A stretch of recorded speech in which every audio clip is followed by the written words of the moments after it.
15 नवंबर 2020 को दुनिया के 15 देशों ने दुनिया की सबसे बड़ी ट्रेड डील साइन की, जिसका नाम था आरसीईपी।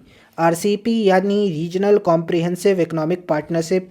ये 15 देशों द्वारा साइन की गई एक फ्री ट्रेड एग्रीमेंट थी, जिसके स्टार्टिंग में भारत भी निगोशिएटिंग टेबल पे था। भारत भी इसको ज्वाइन करना चाह रहा था, लेकिन लास्ट ईयर नवंबर में यानी 2019 के नवंबर में भारत ने अपने आप को बाहर खींच लिया आरसीईपी से। तो आज के इस वीडियो में हम लोग कारण समझेंगे, रीज़न समझेंगे कि भारत ने आरसीईपी को ज्वाइन क्यों नहीं किया। बार बार इन देशों ने भारत को आने के लिए बोला। पिछले साल नवंबर में जब भारत ने मना कर दिया, उसके बाद भी भारत के लिए इन देशों ने दरवाजे खुले रखे हैं इस ट्रेड डील को ज्वाइन करने के लिए। एक्सपर्ट्स की दो राय है। काफ़ी सारे एक्सपर्ट्स का ऐसा मानना है कि भारत ने आरसीईपी को न ज्वाइन करके बहुत बड़ी गलती की। हालांकि काफ़ी एक्सपर्ट्स ऐसा भी मानते हैं कि इस टाइम पे, इस सिचुएशन पे भारत का इस डील को ना ज्वाइन करना एक बहुत ही सही कदम है। तो आज के इस वीडियो में हम लोग रीज़न समझेंगे कि भारत ने इस ट्रेड डील को ज्वाइन क्यों नहीं किया। तो वीडियो में आगे बढ़ें इससे पहले अगर आप चैनल पर नए हो तो चैनल सब्सक्राइब कर लीजिए और नोटिफिकेशन का बेल आइकन प्रेस कर लीजिए ऐसे ही करंट अफेयर्स और जनरल नॉलेज वीडियोस के लिए। तो सबसे पहले हम लोग समझेंगे आरसीईपी है क्या। RCEP stands for regional comprehensive economic partnership. ये एक तरह की फ्री ट्रेड अग्रीमेंट है, फ्री ट्रेड डील है। फ्री ट्रेड एग्रीमेंट का मतलब ये नहीं होता है कि टोटली टैरिफ फ्री हो, टोटली टैक्स फ्री हो। टैक्स धीरे धीरे कम हो जाए, टैरिफ धीरे धीरे कम हो जाए। जो सप्लाई चेन है, जो वैल्यू चेन है, वो आपस में देश जो भी इस फ्री ट्रेड एग्रीमेंट में आते हैं वो आपस में शेयर करें, इंटेलेक्चुअल प्रॉपर्टी को शेयर करें और भी आपस में इकोनॉमिक कोऑपरेशन को बढ़ाने की तरफ ये ऐसे ट्रेड डील्स इशारा करते हैं। तो ये जो 15 देशों ने आरसीईपी को साइन किया है, इसमें आसियान के 10 देश, चाइना, जापान, साउथ कोरिया। तो आसियान और ये 3 देश, इसको आसियान प्लस 3 बोलते हैं। फिर ऑस्ट्रेलिया और न्यूजीलैंड 2 देश। तो ये 15 देशों ने मिलकर इसको साइन किया है। इसकी शुरुआत 2011-12 में आसियान के द्वारा की गई थी। आसियान एक साउथ ईस्ट एशियन कंट्रीज़ का ग्रुप है जिसमें 10 देश आते हैं। अगर आपने आसियान वाला वीडियो नहीं देखा है तो आई बटन में क्लिक करके देख सकते हैं। भारत और आसियान का अपना फ्री ट्रेड एग्रीमेंट है, लेकिन भारत आसियान के साथ साथ ये भी चाहता था कि और देशों के साथ फ्री ट्रेड एग्रीमेंट को बढ़ाया जाए। हालांकि काफ़ी सारे कारण ऐसे हैं कि भारत ने इसको ज्वाइन नहीं किया। और इसको दुनिया की सबसे बड़ी ट्रेड डील इसलिए बोला जा रहा है कि इस देशों की कंबाइंड जीडीपी करीब 26 ट्रिलियन यूएस डॉलर के करीब है, जो कि दुनिया की जीडीपी का 30% है। तो दुनिया की जीडीपी का ये 30% क्लेम करता है और दुनिया के पॉपुलेशन का 1/3 क्लेम करता है। तो इतने सारे देश इस ट्रेड डील में शामिल हैं। भारत भी निगोशिएशन में था जब से 2011-12 में आसियान देशों ने इसकी शुरुआत की थी निगोशिएशन की, आरसीईपी की। भारत भी टेबल पे था। 2016 में भारत बढ़ चढ़ के हिस्सा लिया था, लेकिन लास्ट ईयर 2019 के नवंबर में भारत ने अपने आप को बाहर कर लिया, क्योंकि भारत ने बोला कि भारत के कंसर्न्स जो हैं, भारत के जो मुद्दे हैं, वो उसको ठीक तरीके से आरसीईपी ने सुलझाया नहीं। तो भारत ने इस ट्रेड डील को ज्वाइन नहीं किया है। तो काफ़ी सारे एक्सपर्ट्स इसको एक अपॉर्चुनिटी लॉस्ट के रूप में देख रहे हैं कि भारत ने ग्लोबल सप्लाई चेन से, इतनी बड़ी मार्केट से अपने आप को अलग कर लिया और भारत ने एक बस मिस कर दी। लेकिन काफ़ी सारे एक्सपर्ट जो ग्लोबल सिनेरियो है उसके तहत इस कदम को सही बता रहे हैं। तो आइए समझते हैं कि भारत ने इस ट्रेड डील को साइन क्यों नहीं किया, जिसमें आसियान के 10 देश, चाइना, जापान, साउथ कोरिया और ऑस्ट्रेलिया और न्यूजीलैंड आते हैं। तो भारत ने इसको ज्वाइन नहीं किया, इसका सबसे बड़ा रीज़न था चाइना। चाइना फैक्टर क्या था? चाइना फैक्टर ये है कि ये जो आरसीईपी है इसमें चाइना भी शामिल है। अगर भारत ये डील को ज्वाइन करता, ये ट्रेड एग्रीमेंट को ज्वाइन करता, तो उसको इंपोर्ट पे टैक्स लगाता है, इंपोर्ट पे टैरिफ लगाता है, उसको भारत को कम करना पड़ता है। इससे क्या होता है कि चाइना अपना एक्सपोर्ट भारत में बढ़ा देता और चाइना का जो चीप गुड है वो भारत के मार्केट में बहुत ज़्यादा घुस जाता। उससे क्या होता, हमारे डोमेस्टिक जो मैन्युफैक्चरर्स हैं उसको नुकसान होता, क्योंकि चाइना दुनिया की एक फैक्ट्री है। वहाँ पे सामान, वहाँ पे सप्लाई चेन बहुत अच्छा है और चाइना का सप्लाई चेन कम दामों में चीज़ों को प्रोड्यूस कर सकता है, तो लोग चाइनीज़ गुड्स को ज़्यादा खरीदते और इंडिया के डोमेस्टिक मैन्युफैक्चरर को नुकसान होता। Point one.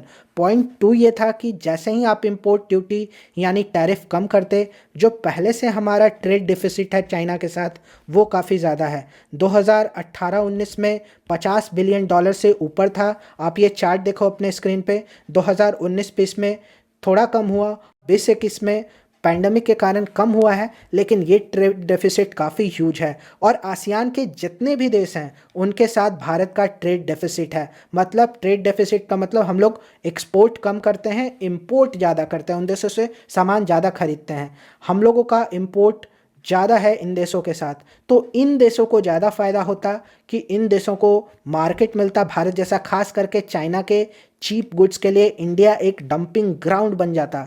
तो ये फैक्टर है भारत के ना ज्वाइन करने का। दूसरा फैक्टर इकोनॉमिक से ज़्यादा जियोपॉलिटिक्स का है। अगर गलवान घाटी जैसी घटना ना हुई होती तो भारत एक बार को सोच भी सकता था, लेकिन गलवान के बाद और कोविड पैंडमिक के बाद भारत पहले से ही चाइनीज़ इंपोर्ट्स को कम करने में लगा हुआ है। भारत चाइना का जो एफडीआई है उसको भी चेक करने में लगा हुआ है। तो भारत चाइना को लेकर काफ़ी कॉशस हो गया है जो रीसेंट बॉर्डर पे कॉन्फ्लिक्ट्स में है उसके बाद। तो ये दो फैक्टर बहुत ही इंपॉर्टेंट है। चाइना फैक्टर की वजह से भारत ने इस ट्रेड डील से अपने आप को बाहर ले लिया। दूसरा बड़ा ये रीज़न है जो विदेश मंत्री एस जयशंकर भी अपने काफ़ी सारे सेमिनार्स में कह चुके हैं कि जो एफटीएज हैं, फ्री ट्रेड एग्रीमेंट्स जो हैं, फ्री ट्रेड अरेंजमेंट्स जो हैं, उससे भारत को उतना फ़ायदा हो नहीं रहा है। काफ़ी सारी स्टडीज़ में ऐसा पता चला है भारत की जितनी कंट्रीज़ के साथ एफटीएज हैं और जिन कंट्रीज़ के साथ नहीं हैं, उन दोनों में भारत के एक्सपोर्ट्स में कोई ज़्यादा अंतर है नहीं। तो भारत के एक्सपोर्ट्स बढ़ नहीं रहे हैं, ये भारत के लिए चिंता का रीजन्स है। उन देशों के साथ जिनके साथ एफटीएज हैं उन देशों को फ़ायदा हो रहा है, उनको भारत का मार्केट मिल रहा है, उनके एक्सपोर्ट्स भारत में ज़्यादा बढ़ रहे हैं, लेकिन भारत के एक्सपोर्ट्स बढ़ नहीं रहे हैं। एफटीएज से भारत को फ़ायदा नहीं हो रहा है। तीसरा है कि डोमेस्टिक दबाव बहुत ज़्यादा था। लास्ट ईयर भी निगोशिएशंस जब चल रहे थे आरसीईपी को लेके, तो काफ़ी सारे ट्रेड रिप्रेजेंटेटिव्स, ट्रेड यूनियंस ने इंडियन गवर्नमेंट से बात की और अपने मुद्दों को रखा कि वो ये ट्रेड एग्रीमेंट ज्वाइन करने के हक़ में नहीं है। और भारत एक डेमोक्रेटिक कंट्री है, सब लोगों की सुनी जाती है। और भारत के टेक्सटाइल, एग्रीकल्चर और ख़ास करके डेयरी इंडस्ट्री को काफ़ी ज़्यादा नुकसान होता अगर ऑस्ट्रेलिया और न्यूजीलैंड जैसे डेयरी एक्सपोर्टिंग कंट्रीज़ भारत में अपने सामान लाते तो। ठीक है, न्यूजीलैंड को आपको पता होगा कि डेयरी एक्सपोर्ट्स में one of the leading countries है। तो उस देशों का अगर भारत में सामान आता तो भारत की जो डोमेस्टिक डेयरी इंडस्ट्री है उससे भारत को नुकसान होता। उसी तरह चाइना और जो आसियान के देश हैं उनके गुड्स चीप कॉस्ट पे इंपोर्ट होते तो उससे डोमेस्टिक जो टेक्सटाइल इंडस्ट्री है, एग्रीकल्चर इंडस्ट्री है, मर्चेंडाइज इंडस्ट्री है, उसको नुकसान पहुंचता। ठीक है, ये तीन रीज़न काफ़ी इंपॉर्टेंट है, इसलिए भारत ने इसको ज्वाइन नहीं किया। अगला रीज़न है कि भारत ने एक ऑटो ट्रिगर मैकेनिज़्म प्रपोज किया था कि अगर किसी देश से बहुत ज़्यादा इंपोर्ट होने लगेगा तो उस सिचुएशन में टैरिफ्स को बढ़ा दिया जाएगा। फॉर एग्ज़ाम्पल, अगर इंडिया ये ट्रेड डील को ज्वाइन कर लेता, मान लो आरसीईपी को, तो चाइना से मान लो बहुत ज़्यादा इंपोर्ट होने लगता है, इंडियंस चाइनीज़ गुड्स को मंगाने लगते हैं क्योंकि वो सस्ता पड़ता है। तो उसके बाद एक टैरिफ को बढ़ाने का मैकेनिज़्म, क्योंकि आरसीईपी क्या है, आरसीईपी एक फ्री ट्रेड एग्रीमेंट है, इसमें टैरिफ बहुत कम होगा। तो इसमें अगर इंपोर्ट्स बढ़ता तो भारत ने प्रपोज किया कि हम टैरिफ बढ़ा सकते हैं अगर एक थ्रेशोल्ड से ज़्यादा इंपोर्ट होगा तो, लेकिन इस पे आरसीईपी के देश एग्री नहीं हुए। तो ये चौथा कारण था कि इंडिया ने इसको ज्वाइन नहीं किया।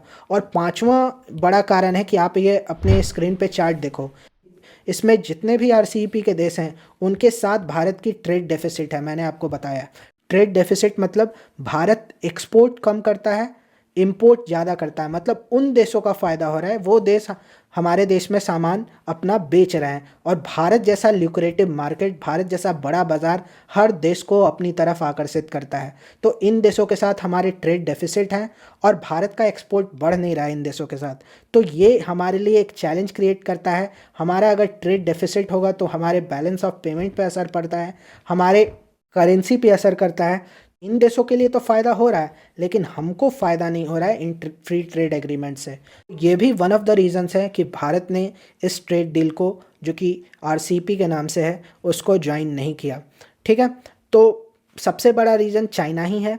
काफ़ी एक्सपर्ट्स ऐसा बता रहे हैं कि भारत हो सके तो फ्यूचर में ज्वाइन कर ले, लेकिन मीडियम टर्म में भारत को कोई फ़ायदा होता नहीं दिख रहा है। तो जो लोग इसके अगेंस्ट हैं कि भारत ने इसको ज्वाइन ना करके बहुत बड़ी गलती की, उनका कहना है कि भारत दुनिया में पीछे रह जाएगा, भारत के एक्सपोर्टर्स कॉम्पिटिटिव नहीं हो पाएंगे।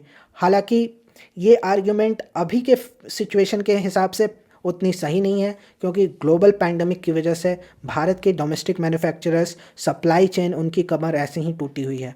तो भारत को नियर टर्म में कोई फ़ायदा इससे होता दिख नहीं रहा था। और जो लोग ऐसा कह रहे हैं कि ये भारत ने सही किया है, उनको भी भारत के एक्सपोर्ट्स कैसे बढ़ें इसकी तरफ कदम उठाने चाहिए, जैसा कि इंफ्रास्ट्रक्चर क्रिएट करना हो एक्सपोर्ट्स को बढ़ाने के लिए, हम लोग ज़्यादा से ज़्यादा मैन्युफैक्चर करें, एक्सपोर्ट करें, उसके तरफ भारत को ध्यान देना होगा। तो होप करता हूँ आपको ये वीडियो अच्छा लगा होगा, इन्फॉर्मेटिव लगा होगा। ऐसे ही वीडियो देखने के लिए चैनल को सब्सक्राइब कीजिए। वीडियो यहाँ तक देख लिया है तो लाइक ज़रूर कीजिए। मिलते हैं किसी नेक्स्ट वीडियो में, तब तक के लिए कीप लर्निंग एंड जय हिंद।